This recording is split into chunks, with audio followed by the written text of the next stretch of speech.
L'église Mission Chrétienne pour la Parole Paris vous invite tout le mercredi de 18h à 20h juste.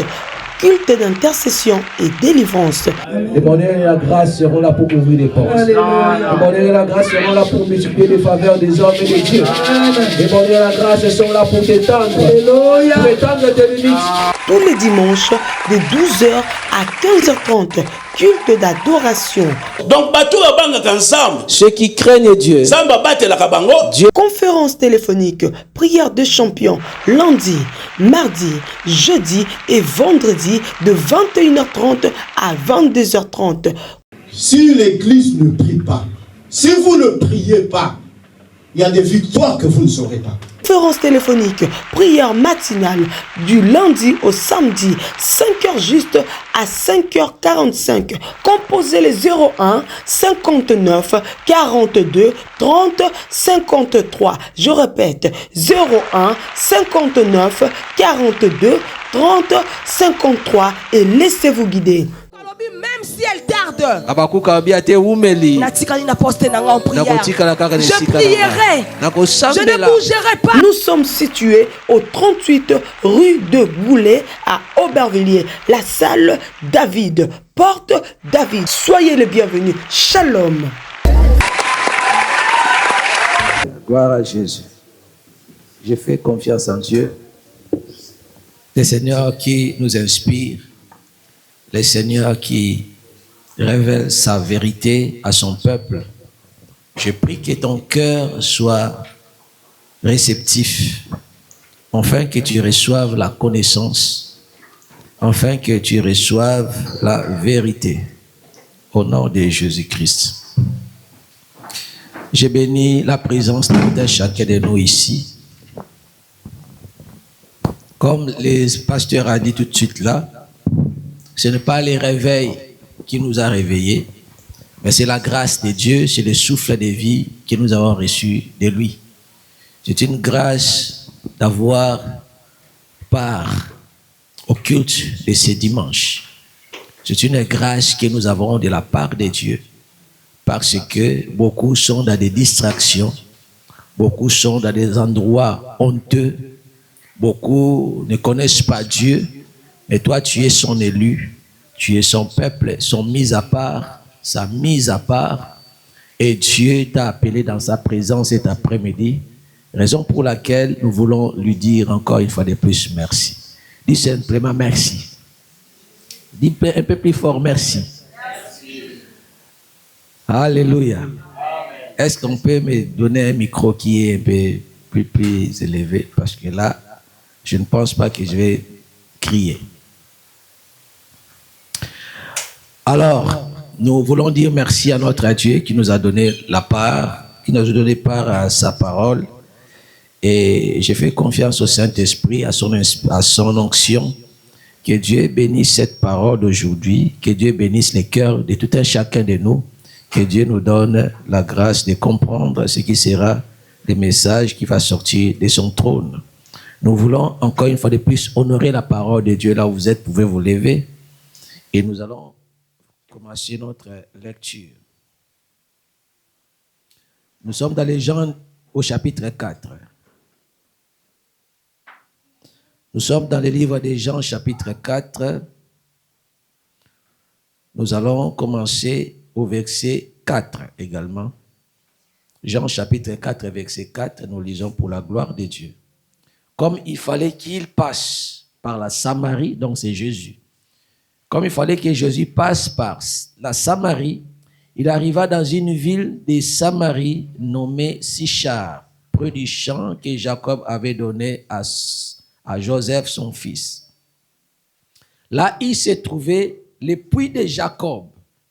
Jésus fatigué de voyage. Regarde ici, on a dit fatigué. Jésus fatigué de voyage. Il a marché en tant qu'homme. Il a marché aussi en tant que Dieu. Est-ce que vous comprenez? Donc ici, en tant qu'homme, il a marché longtemps à pied et il était fatigué du voyage. Et vous voyez, nous continuons. Était assis au bord du puits. C'était environ la 6e heure. Une femme de Samarie vint puiser de l'eau. Jésus lui dit, donne-moi à boire. Car ses disciples étaient allés à la ville pour acheter des vivres. La femme samaritaine lui dit, comment toi, qui es juif, me demandes-tu à boire, à moi qui suis une femme samaritaine? Les Juifs, en effet, n'ont pas de relation avec les Samaritains. Jésus lui répondit, si tu connaissais les dons de Dieu, et qui est celui qui te dit, donne-moi à boire, tu lui aurais toi-même demandé à boire, et il t'aurait donné de l'eau vive. Seigneur, lui dit la femme, tu n'as rien pour puiser. Et puis, le puits est profond. D'où auras-tu donc cette eau vive? Alors nous allons sauter, nous sommes dans le verset 17. La femme répondit, je n'ai point de mari, parce que Jésus a demandé son mari. La femme a dit, je n'ai point de mari. Et Jésus lui dit, tu as eu des relations, tu as eu raison de dire, je n'ai point de mari. Car tu as eu 5 maris, et celui que tu as maintenant, il n'est point ton mari. Et cela tu as dit vrai. Seigneur, lui dit la femme, je vois que tu es le prophète. Alléluia. Amen. Alors nous allons sauter. Nous sommes au verset, donc nous continuons, c'est mieux. Alors la femme a dit, nos pères ont adoré sur cette montagne. Et toi tu nous dis, et vous dites, vous, que le lieu où il faut adorer est à Jérusalem. Femme, lui dit Jésus, crois-moi, l'heure vient où ce ne sera ni sur cette montagne, ni à Jérusalem que vous adorerez les pères. Vous adorez ce que vous ne connaissez pas. Nous adorons ce que nous connaissons, car le salut vient des Juifs. Mais l'heure vient, et il est déjà venu, où les vrais adorateurs adoreront les pères en esprit et en vérité. Alors, nous allons sauter. La femme lui dit, je sais que le Messie doit venir, mais celui qu'on appelle le Christ, quand il sera venu, il nous donnera toutes choses. Jésus lui dit, je suis moi qui te parle. Là-dessus, ils arrivèrent, ses disciples. Là, à ce moment-là, les disciples sont venus. Ils ne voulaient pas poser des questions à Jésus parce que Jésus parlait avec une femme. Ah, d'habitude, il n'a pas de parole, mais là, est-ce qu'il veut nous montrer la belle sœur ou quoi? Les disciples pouvaient penser beaucoup de choses. Mais écoutez, la réponse de Jésus, c'était une réponse vraiment très, très impressionnante. Alors, alors la femme ayant laissé sa criche, s'en alla dans la ville et dit aux gens, venez voir, nous sommes au verset 29, venez voir un homme qui m'a dit tout ce que j'ai fait.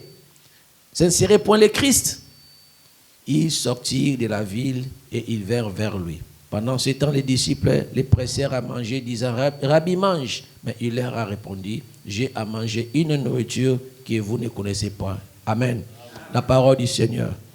Que Dieu bénisse sa parole et que son onction soit sur sa parole. Au nom de Jésus. Bien-aimés, le thème de ce message s'intitule « Autour du puits ». Autour du puits. Autour de la citerne, si vous voulez autrement. Autour de la citerne, autour du puits. Le puits, la citerne, c'est la même chose, c'est synonyme. Nombre de personnes pensent que Jésus, lorsqu'il est venu pour troubler, pour causer beaucoup de shit. Or, en réalité, ce n'est pas ça. Quand Jésus-Christ est venu sur la terre, il n'est pas venu pour que les gens s'éloignent de lui, non. Il est venu pour pouvoir faire en sorte que les âmes se repentissent et que les âmes soient sauvées. La Bible a dit, car Dieu a tant aimé le monde. Le but qu'il a donné son Fils, en fait que nous soyons sauvés. Quiconque croira en lui, qu'il soit sauvé. C'est ça le but ultime de Dieu. C'est ça aussi la ligne de conduite de Jésus sur la terre. Il y a 2 catégories de personnes qui étaient autour de Jésus. Si nous pouvons résumer ça comme ça. Il y avait les gens qui ne voulaient rien savoir de Jésus que d'observer ce qu'il faisait comme activité. Mais il y avait d'autres personnes qui étaient autour de Jésus, qui voulaient connaître qui il est réellement. Et à cette catégorie de personnes, c'est à ceux-là que Jésus-Christ dit, j'ai la nourriture qui n'est pas de ce monde.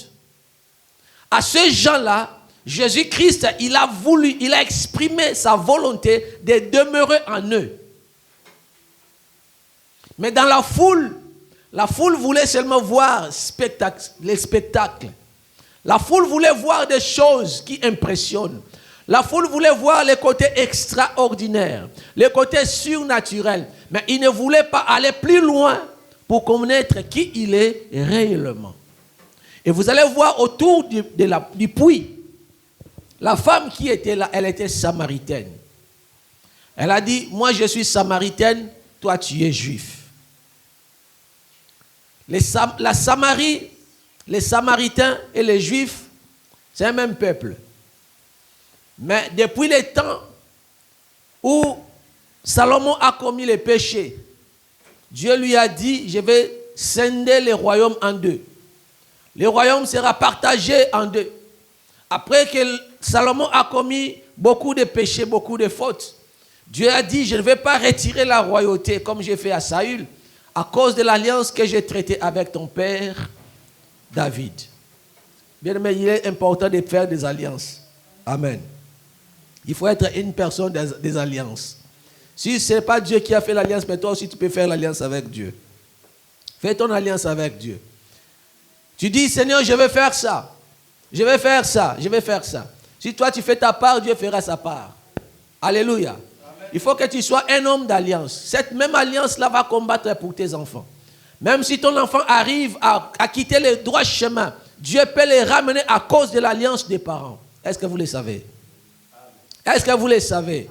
À cause de l'alliance des parents, Dieu va faire en sorte que ton enfant ne soit pas détruit parmi ceux-là qui sont détruits. Vous êtes dans un quartier qui est chaud. Un quartier de délinquants. Mais tes enfants vont faire la différence parce que toi, parent, tu as fait l'alliance avec ton Dieu. Je connaissais une maman. Elle faisait l'intercession de son fils. Son fils a grandi dans un endroit qui était très chaud, où il y avait des vendeurs de drogue, malheureusement. Et le fils aussi était entraîné dans ses commerces.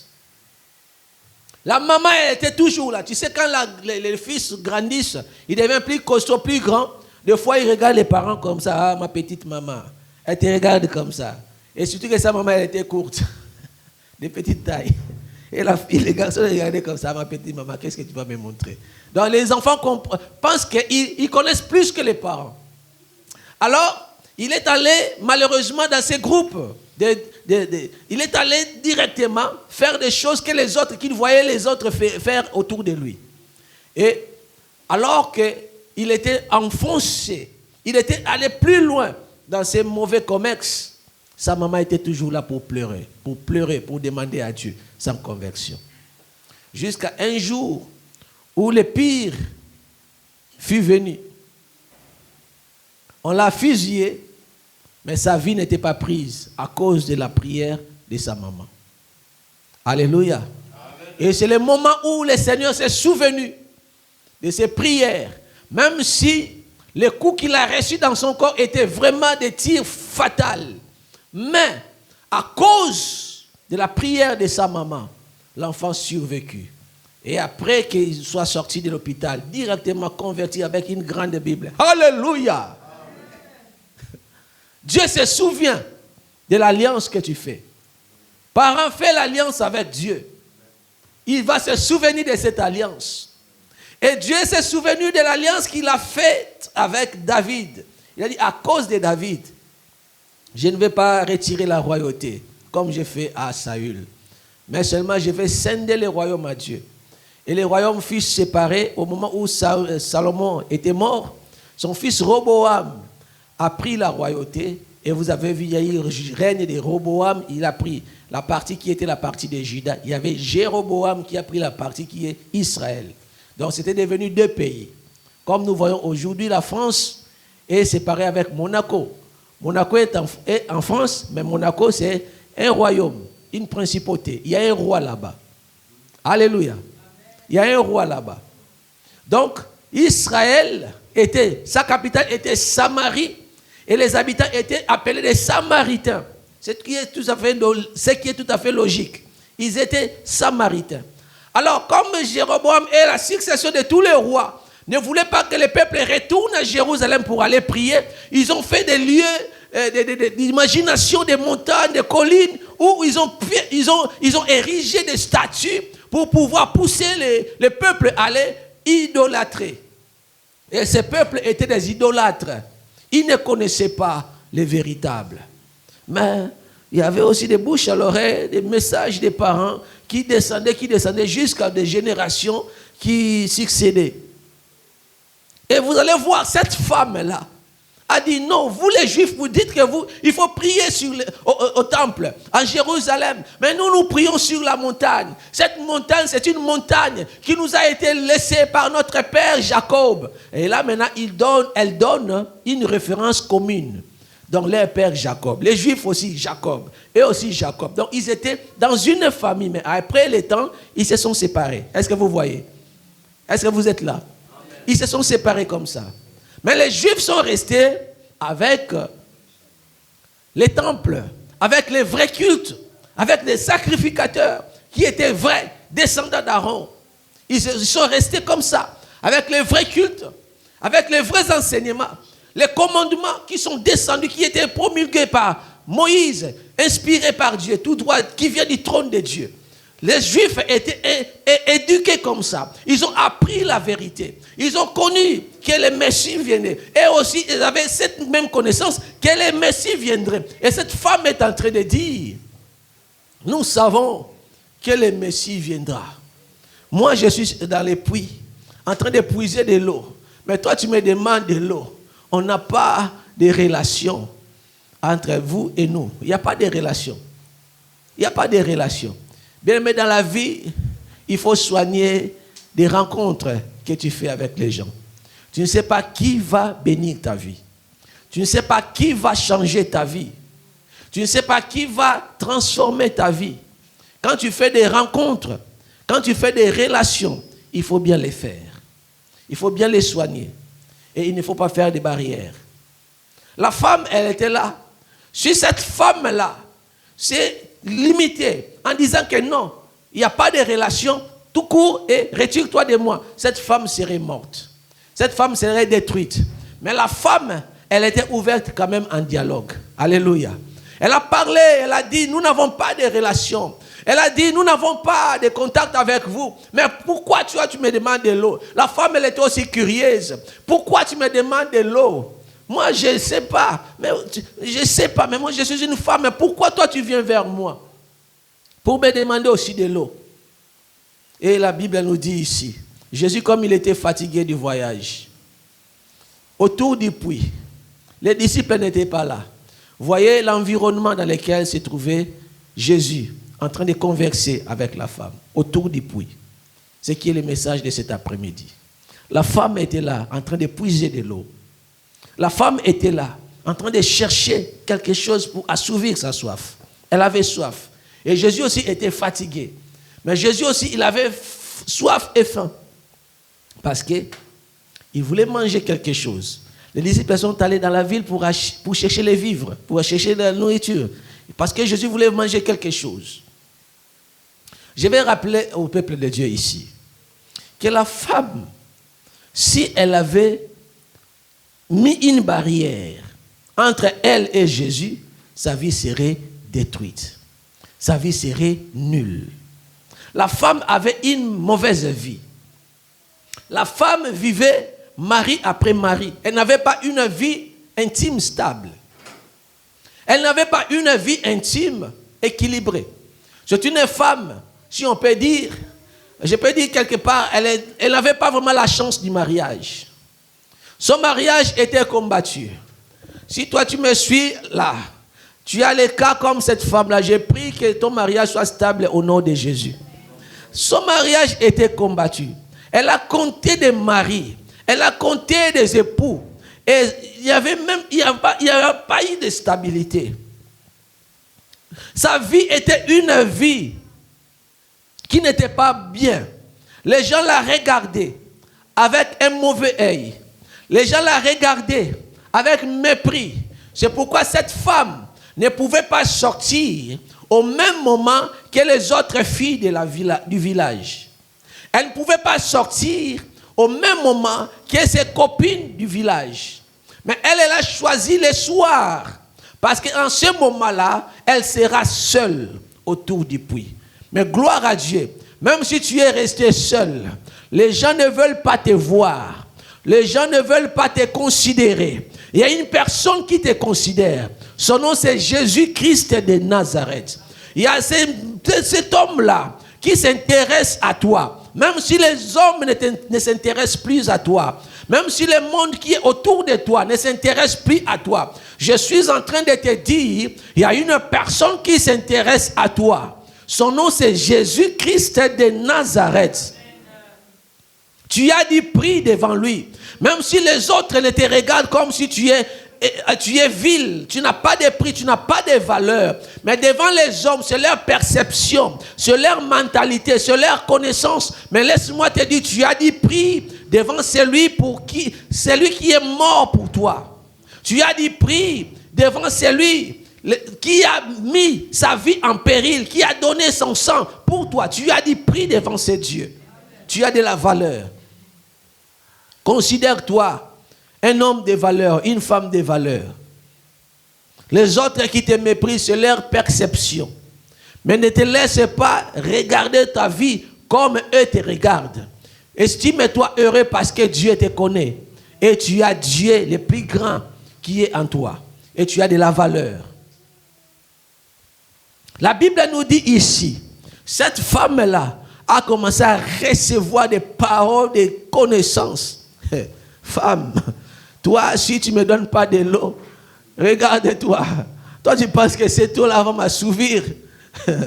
Si tu savais les dons de Dieu, si tu connaissais les dons de Dieu, et si tu connaissais qui te demande de l'eau, c'est toi qui l'aurais demandé de l'eau, et il te donnerait de l'eau vive, qui ne va plus s'épuiser. L'eau vive qui ne va plus tarir. L'eau vive qui va couler jusqu'à la vie éternelle. La femme a dit, tiens, toi tu commences à me défier. Alléluia. La femme a dit, tiens, tu commences à me défier. Tu n'as rien pour puiser de l'eau. Tu n'as rien pour prendre de l'eau dans la profondeur. Mais tu dis, tu vas me donner de l'eau vive. Et l'eau qui ne va jamais tarir. Alors, avec cette curiosité-là, la femme a dit, je voudrais cette eau. Amen, amen. Je veux cette eau qui ne va jamais tarir. L'eau qui va couler jusqu'à la vie éternelle.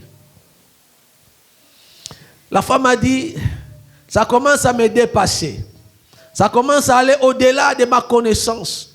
Ça commence à aller au-delà de mon imagination. Ça commence à aller au-delà de ma perception. Ça commence à aller au-delà de mon intelligence. L'eau qui ne va jamais tarir. C'est quoi ça? Je vois comme si tu es un prophète, toi. Parce que les termes que tu emploies là, même en réalité comme ça, l'eau, si tu me donnes l'eau avec les gobelets, ça va tarir, non? Même la pluie tombe. Mais la pluie s'arrête à un certain moment, non? Oui ou non? Même si moi je bois de l'eau, mais l'eau que je bois, l'eau ne peut pas continuer à couler dans mon gobelet. Ça va tarir.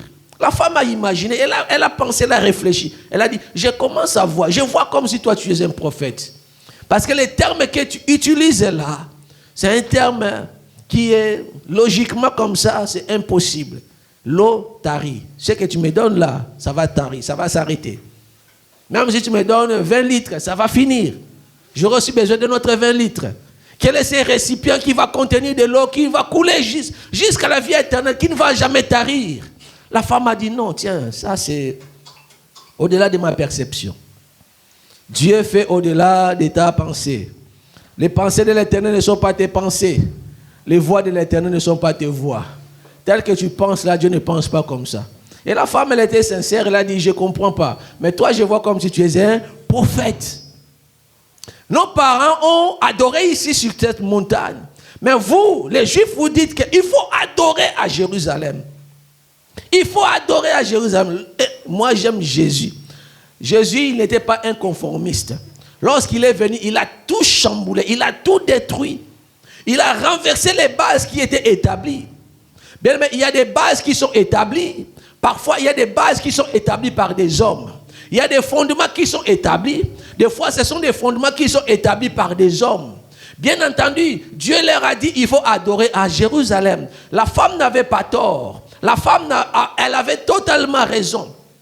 Mais, il y a un moment, chaque chose a un début et chaque chose a une fin. Le Seigneur Jésus voulait lui dire, le moment d'aller adorer en Jérusalem, c'est un moment qui est déjà révolu. Le temps a changé. Il est venu pour changer des choses. Il est venu pour fixer les choses. Il est venu pour que les choses viennent à l'accomplissement. Parce que lui-même, l'accomplisseur, il était déjà sur place. Il a dit, ce n'est plus sur cette montagne, parce que vous adorez celui que vous ne connaissez pas. Ce n'est plus sur cette montagne. Ce n'est ni à Jérusalem, mais les vrais adorateurs adoreront le Père en l'Esprit et en vérité. La femme a dit, ah, je vois comme si tu es un prophète. Mais j'ai entendu parler que le Messie viendra. Celui qu'on appelle le Christ, le Fils de Dieu. Il viendra. Il a dit, mais je suis là. Je suis là devant toi. La femme était estomaquée. Elle était prête de piquer crise. Mais elle s'est retenue. Elle a dit non, quelle grâce. Bien aimé, les gens peuvent te rejeter. Mais le Messie ne te rejette pas. Tu peux avoir une mauvaise vie. Les gens ne te calculent pas. Les gens ne te calculent pas. Ils t'ont rejeté. Ils t'ont refusé. Ils ne veulent pas te parler. Mais Dieu te parle. Dieu te cherche. Dieu te trouve. L'essentiel, si tu connais Dieu, c'est ça qui est très important. Les gens ont toujours des pensées, des préjugés. Ils ont toujours des idées. Ils ont toujours des images. Qu'est-ce que tu as fait dans le passé? Comment tu as marché? Qu'est-ce que tu as fait? Comment tu as fait? Mais les gens sont toujours là pour juger. Mais le Seigneur, lui, lorsqu'il te voit, il veut seulement voir en toi si tu as le désir ardent de les recevoir. C'est ça. Si tu les reçois, il change tout. Si tu les reçois, il transforme tout. La femme était là. Et quand les disciples sont venus, ils sont venus voir Jésus-Christ s'entretenir avec la femme. Jésus était en train de parler avec la femme. Ils étaient étonnés. Qu'est-ce qu'il dit à cette femme? Les disciples ont pressé Jésus. Oui, tu as fait maître. Parce que c'était la raison pour laquelle tu nous as envoyés en ville pour chercher des vivres. Nous sommes là avec des pains, avec des poissons, avec des miels. Nous sommes là avec des denrées alimentaires. Mange. Le Seigneur a dit, j'ai à manger la nourriture qui n'est pas de ces mondes. Quelle est cette nourriture qui n'est pas de ces mondes? La femme avait soif. Elle voulait recevoir de Jésus l'eau vive qui va couler jusqu'à la vie éternelle. L'eau qui ne va jamais tarir. Mais de l'autre côté, Jésus avait faim. Il voulait manger la nourriture qui n'est pas de ces mondes. Alors, la Bible a dit, ceux qui ont faim et soif, ceux qui ont soif, venez à moi, je vous donnerai de l'eau vive. Et cette eau vive coulera jusqu'à la vie éternelle. Elle ne va jamais se tarir. L'eau vive en question, c'est recevoir Jésus-Christ en tant que le Christ. Amen, amen. L'eau vive que tu as besoin de recevoir, l'eau vive que tu as besoin de boire, qui va étancher cette soif, qui va venir combler le vide intérieur. L'eau vive que tu as besoin, c'est recevoir Jésus en tant que le Christ, le Sauveur, le Seigneur. Et quand tu les reçois, c'est le Saint-Esprit qui viendra faire son habitation en toi. Mais ça, c'était l'image de ce qui allait suivre après la crucifixion et la résurrection de Jésus-Christ. Et la nourriture dont Jésus-Christ a évoqué ici, J'ai la nourriture à manger qui n'est pas de ce monde. C'était quoi? C'est faire sa demeure dans la vie de quelqu'un. Faire sa demeure dans la vie, dans l'âme, dans le corps de quelqu'un. C'était la nourriture dont Jésus-Christ a évoqué. Que j'ai la nourriture qui n'est pas de ce monde. C'est que je vais manger. Il a laissé la nourriture à côté. Vous savez, lorsque tu sais, je suis devant une mission. Tu es devant une mission. Tu es devant quelque chose que Dieu t'a parlé longtemps. Des fois, quand tu es devant l'accomplissement comme ça, tu n'as même plus besoin de regarder la nourriture physique. Tu te vois déjà satisfait. Tu dis non, ça, c'était le but pour lequel je suis venu dans le monde. Tu es devant l'accomplissement des objectifs.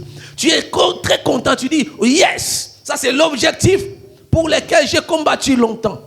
C'est l'objectif pour lequel j'ai investi. Et je suis devant l'accomplissement. Il y a satisfaction. Quand il y a satisfaction, des fois, il n'y a plus besoin de manger. Tu te sens déjà comblé. Tu te sens déjà rempli. Tu te sens déjà vraiment rempli. La femme a compris qu'en face d'elle, il y avait Christ. Bien aimé, comme j'ai dit au départ, Jésus-Christ, il n'est pas venu pour perdre les gens. Mais nombre de personnes qui le suivaient, ils voulaient voir le côté spectacle. Ils voulaient voir Jésus-Christ multiplier les pains. Si tu multiplies les pains, nous te suivons. S'il n'y a pas de pain, ils parlent des choses viles et puis ils s'en vont. Nombre de personnes suivaient Jésus à cause des miracles. Mais ils ne les suivaient pas pour les connaître. Qui est Jésus? Bien, mais je vais dire à quelqu'un cet après-midi, quand tu vas dans une église, tu veux voir les miracles, parce que là, il y a des miracles. C'est très, très risqué pour toi. Tu peux perdre ta vie facilement, parce qu'il y a des miracles truqués.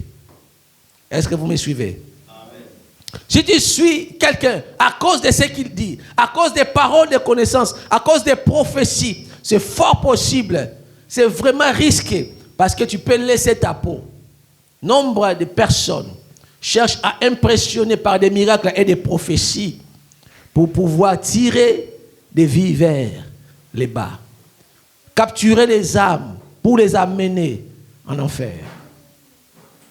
Il faut que tu sois un chrétien qui va chercher Dieu à cause de ce qu'il est, pour connaître Dieu davantage. Quand tu as faim et soif, quand tu as soif de connaître Dieu, c'est alors que Dieu viendra se révéler à toi.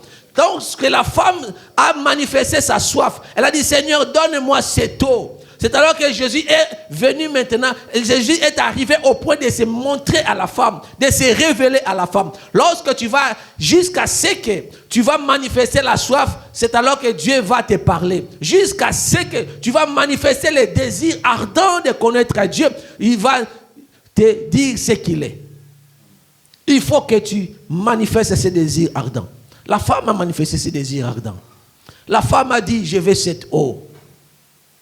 Je veux cette eau, je veux cet enseignement, je veux cette révélation, pas les miracles seulement. Jésus-Christ, autour de ces puits, il n'a pas opéré les miracles.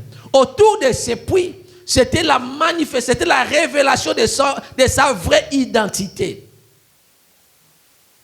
La femme, lorsqu'elle a su qu'elle est en face du Messie, qu'elle a trouvé ce qui était le sujet de son espérance, qu'elle a trouvé ce qui est le sujet de ses prières.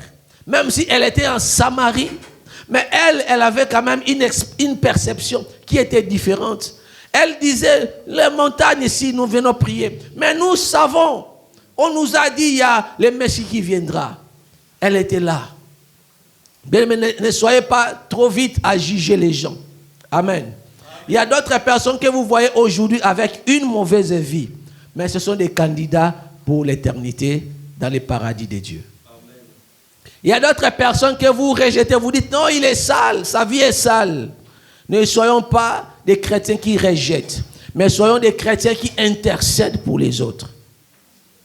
Ne soyons pas des chrétiens qui méprisent les autres par rapport à ce qu'ils ont, par rapport à ce qu'ils font, par rapport à ce qu'ils vivent. Mais soyons des chrétiens qui vont intercéder pour que les autres retrouvent les saluts. C'est pour ça que Dieu nous a appelés. C'est à ça que Dieu nous a destinés. Imaginez les gens qui ont dit à cette femme-là, regarde-toi comme tu es. Mais c'est cette même femme-là qui a connu la vérité. Elle a tourné le dos à Jésus. Elle a couru dans les villages pour appeler les membres de sa famille et toute sa communauté. Tu ne sais pas ton salut viendra de qui. Tu ne sais pas qui va t'ouvrir la porte demain. Tu ne sais pas qui va te sauver demain. Sois bien avec tout le monde. Son village est là. Méprisait la femme parce que sa vie n'était pas une vie stable. Elle était une femme de mauvaise vie. Les gens la voyaient comme si, non, elle a compté. Bien aimé, compté, pesé. Devant Dieu, moi j'ai de la valeur. Toi, tu as de la valeur. Tout le monde a de la valeur. Et la femme a pris ce message. Elle a couru vers son village pour dire que venez, j'ai trouvé un homme. Elle m'a dit tout ce que j'ai fait. Elle m'a dit que j'ai eu 5 maris. Et celui avec qui je suis maintenant le 6e, il n'est pas mon mari. Mais je sais que je vous ai fait du mal. Le village, excusez-moi, pardonnez-moi. Je sais que je vous ai volé les maris. Je sais que j'ai fait beaucoup de choses qui n'étaient pas correctes. Mais aujourd'hui au moins, je suis crédible. Les messages que je vous envoie, les messages que je vous annonce, c'est un message qui est crédible. J'ai écouté quelqu'un qui m'a dit tout ce que j'ai fait. Même ce que vous ne savez pas vous. Il y a des maris que j'ai volés ici. C'était en catimini. C'était en secret, vous ne savez pas. Mais lui, il m'a révélé tout ça. Aujourd'hui, je vous demande pardon, mais venez, suivez-moi, parce que je vais vous montrer cet homme de Golgotha. Cet homme de Galilée, Jésus-Christ, le Fils de Dieu, il était toujours là, au bord du puits. Le village a suivi la femme. La femme était devant. Elle montrait les chemins. Ils sont venus vers Jésus. Ils sont venus vers Jésus. J'aime bien ça. Ils sont venus vers Jésus. Oh, que le Seigneur suscite tes évangélistes au nom de Jésus. Que le Seigneur t'élève aujourd'hui, que tu sois cette personne-là qui va attirer la foule vers le Seigneur.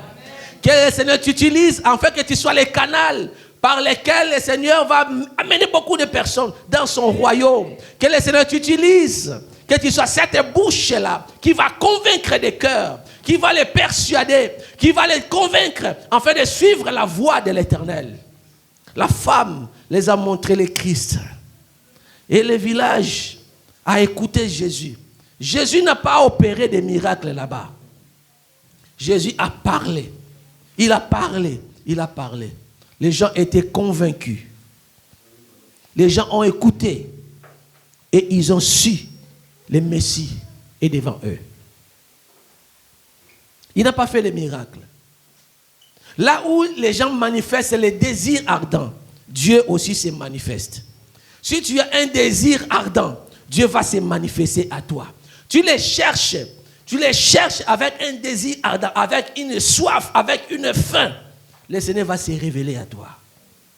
Mais nombre de personnes veulent toujours, musique, c'est bien là-bas. Les danses sont là-bas. On catadance avec des atalakou, avec une grande musique. Et là, vous allez voir nombreux, une foule immense.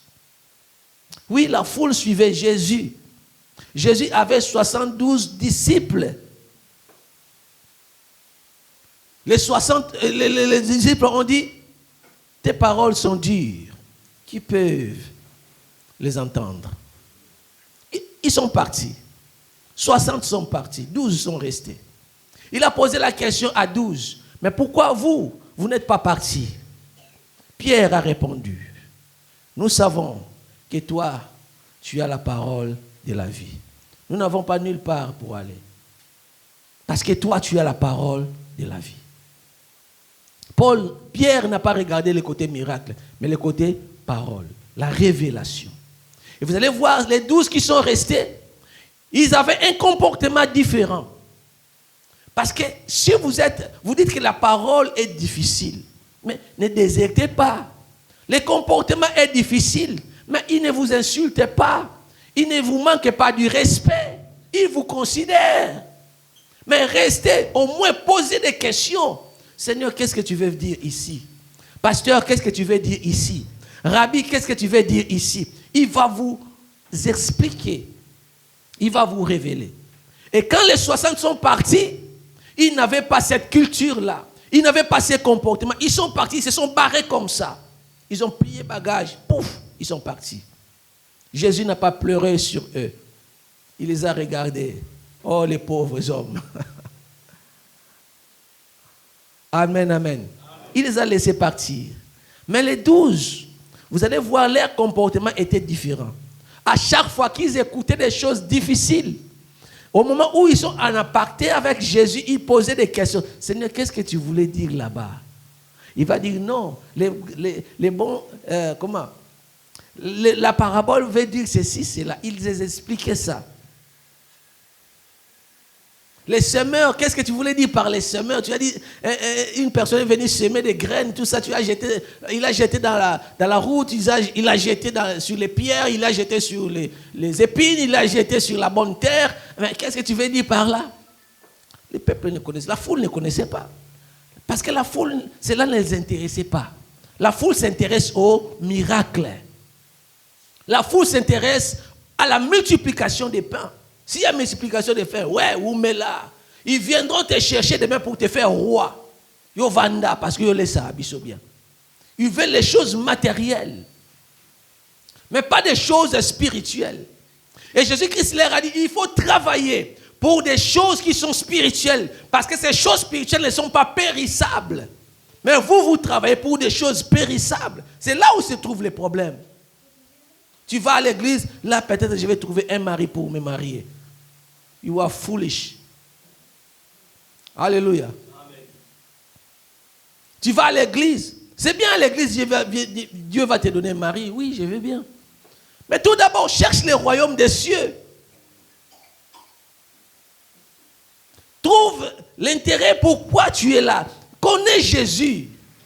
Il faut connaître tout d'abord le Seigneur Jésus. Il faut le connaître dans ta vie. Il faut avoir cette relation, cette communion, cette relation personnelle avec lui. Cette révélation. Quand tu as la révélation de sa personne, c'est alors que bien aimé, tu es heureux. Est-ce que vous voyez ça? Et vous allez voir que Jésus-Christ leur a dit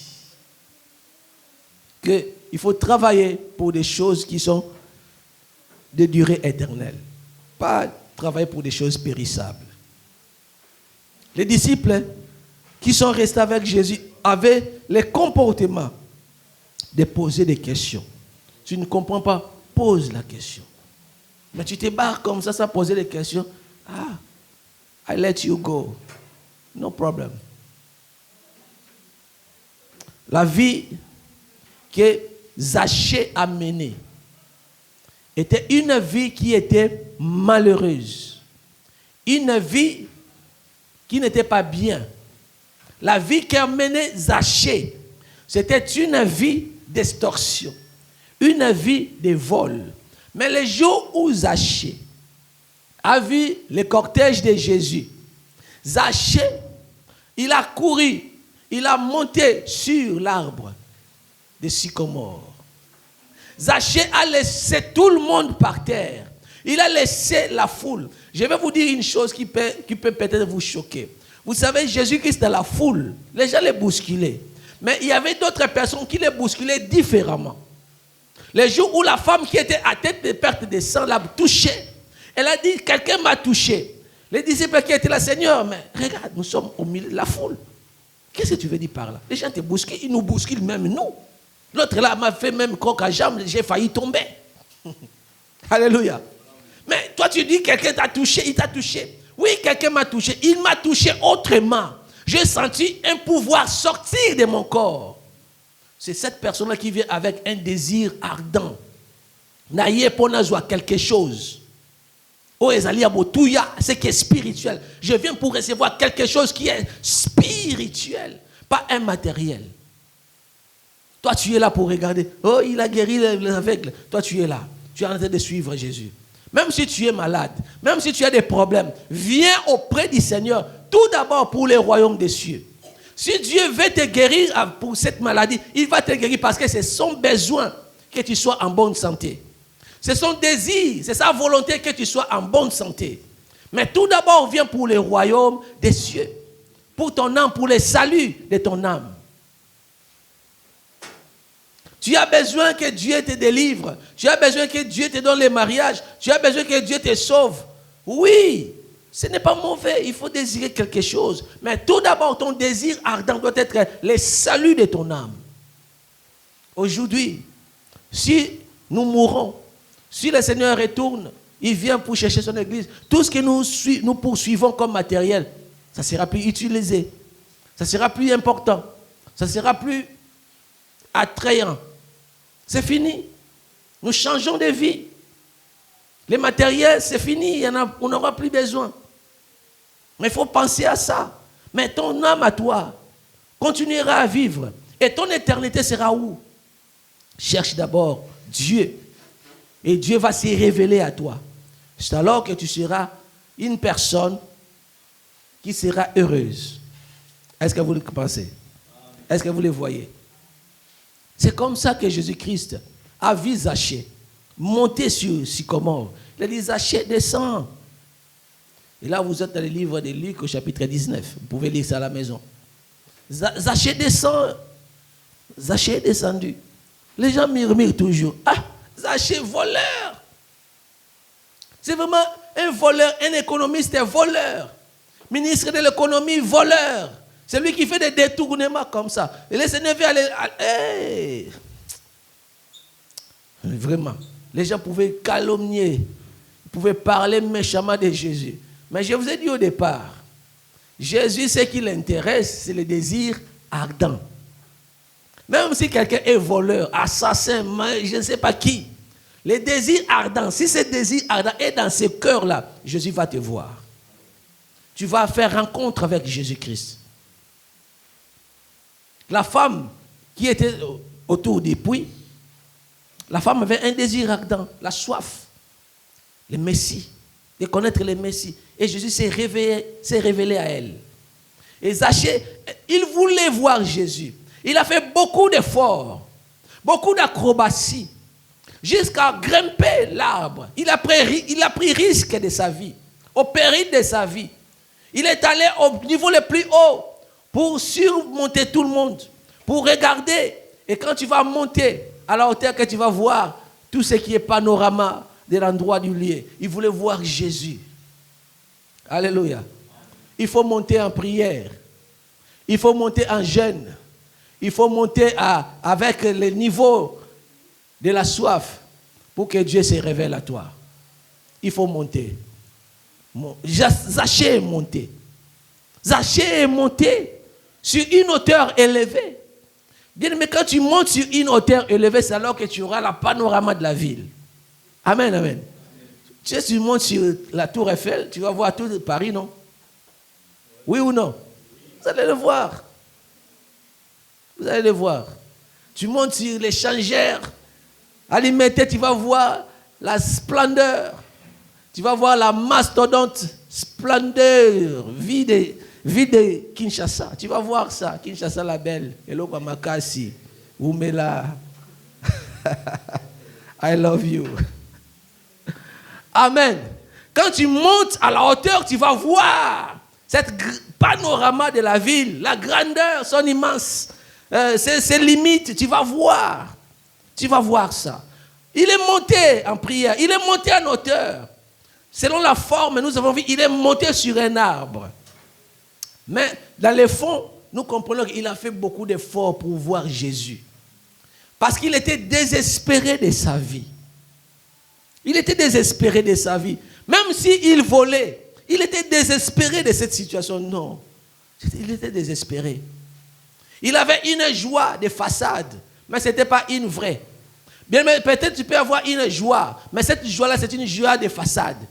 Parce que l'argent que tu as là, c'est l'argent des sangs. Il y a des gens qui sont morts pour que tu reçoives cet argent. C'est l'argent des vols. Tu as arraché les vies des gens. Tu les as détruits avant le temps pour que tu puisses avoir cet argent-là. Et tu as l'argent, même si tu as cet argent-là, mais tu n'as pas une paix intérieure. Tu es fatigué de ça. Il n'y a que Dieu qui peut te sauver. Il n'y a que Jésus qui peut te délivrer. Il n'y a que Jésus qui peut te libérer. Il était désespéré, Zachée. Et lorsque Jésus est arrivé sous l'arbre de sycomore, il a regardé en haut. Zachée descend. Les gens ont murmuré. Il connaît le nom de chacun de nous au nom de Jésus. Il te connaît par ton nom. Dieu te connaît par ton nom. Il ne t'a pas oublié, il te connaît. Mais seulement il faut que tu manifestes un désir ardent. De les connaître, les vrais. Pas de les connaître d'une manière superficielle. Il faut te distinguer dans ton désir de les connaître. Un désir profond, ardent. Et lorsque Zachée est descendu, Jésus a dit, je vais demeurer dans ta maison. Il n'a pas dit, je vais faire une petite visite dans ta maison. Il a dit, je vais demeurer. Vous connaissez le verbe demeurer, c'est quoi? Donc, rester longtemps. Mais si vous allez voir ça, Jésus n'est pas resté longtemps dans la maison de Zachée. Il est venu visiter la maison, après il est parti. Mais le verbe qui est utilisé ici, il a dit, aujourd'hui je vais demeurer dans ta maison. Cela veut dire que la nourriture que Jésus-Christ aime manger, c'est de demeurer dans la maison qui est notre corps. Dans sa maison qui est notre âme, notre corps. Car nous sommes les temples du Saint-Esprit. Il a dit, si vous mettez ma parole en pratique, moi et le Père nous viendrons et nous ferons notre demeure en vous. Il veut demeurer. Il ne veut pas que nous ayons des relations superficielles, mais des relations de profondeur, des relations de proximité, des relations de communion. Il veut demeurer. C'est ça. Quand tu acceptes Jésus-Christ comme le Seigneur, le Christ, tu l'acceptes comme Seigneur, il vient pour demeurer avec toi. Il a dit, je veux demeurer dans ta maison. Lorsque Zachée, il est entré au seuil même de la porte de sa maison, il a dit, Seigneur, je sais que j'ai volé, je sais que j'ai extorqué, je sais que j'ai pillé, je sais que j'ai falsifié des écritures, je sais, j'ai rendu les gens pauvres, mais je vais rembourser. Je vais doubler même ce que j'ai volé. Qui lui a enseigné ça? Personne. Il avait la richesse, mais il n'avait pas la paix. Comme nombre de personnes ont des richesses, mais ils n'ont pas de paix. La nuit, ils ne dorment pas. Il n'y a que Jésus qui peut vous sortir de cette situation. Vous avez des richesses, mais vous savez que des richesses là, vous avez pillé d'autres personnes. Vous avez extirpé, vous avez fait des gabegies financières, vous avez falsifié des écritures, vous avez fait des détournements. Je connais un pays, si on dit il a volé, on va te lapider à mort, on va t'incarcérer, on va te jeter dans la prison. Mais si on dit il a détourné, là on les laisse en liberté. Ah, vous savez le verbe détourner, ça paraît propre, non? Mais quand on parle de détourner, c'est des millions. Mais quand on dit voler, c'est un pauvre qui a volé un petit pain parce qu'il a faim. Et ces pauvres-là, on va les lapider à mort. On va les brûler, on va les crucifier. On va même les jeter dans la prison sans pour autant aller même devant la barre des juges pour pouvoir plaider peut-être l'innocent. Mais il n'est pas innocent parce qu'il a volé. Mais on va les jeter dans la prison sans pour autant passer au tribunal. Mais celui qui a détourné, écoutez, détourné. Et combien c'est des millions. Mais là, il est en liberté, en cravate. Il est l'homme respectable. Robo sabroto si près. Ça, c'est un message de malédiction. Oh, Rabressa, Maïkete qui est. Bien aimé, je vais dire à quelqu'un, je vais finir ici pour dire que lorsque Zachée a dit, Seigneur, je vais rembourser, il a fait la repentance, personne ne l'a prêché. Lui-même s'est fait repentance. Il a dit, je vais me repentir, je sais que j'ai une mauvaise vie. Il n'y a que Dieu qui peut te sauver. Repens-toi. Le salut est devant ta porte. Il est en train de frapper devant la porte de ton cœur. Quand tu écoutes ces messages, c'est à toi d'ouvrir ton cœur et pour les recevoir. Amen. Amen. Que Dieu bénisse sa parole. Amen. L'église Mission Chrétienne pour la Parole Paris vous invite tout le mercredi de 18h à 20h juste. Culte d'intercession et délivrance. Le bonheur et la grâce seront là pour ouvrir les portes. Le bonheur et la grâce seront là pour multiplier les faveurs des hommes et des dieux. Le bonheur et la grâce sont là pour t'étendre. Pour étendre tes limites. Tous les dimanches de 12h à 15h30. Culte d'adoration. Donc, ensemble. Ceux qui craignent Dieu. Dieu. Conférence téléphonique, prière de champion, lundi, mardi, jeudi et vendredi de 21h30 à 22h30. Si l'église ne prie pas, si vous ne priez pas, il y a des victoires que vous ne saurez pas. Conférence téléphonique, prière matinale du lundi au samedi, 5h juste à 5h45. Composez les 01 59 42 30 53. Je répète, 01 59 42 30 53 et laissez-vous guider. Même si elle tarde, je prierai, je ne bougerai pas. Nous sommes situés au 38 rue de Goulet à Aubervilliers, la salle David, porte David. Soyez les bienvenus. Shalom.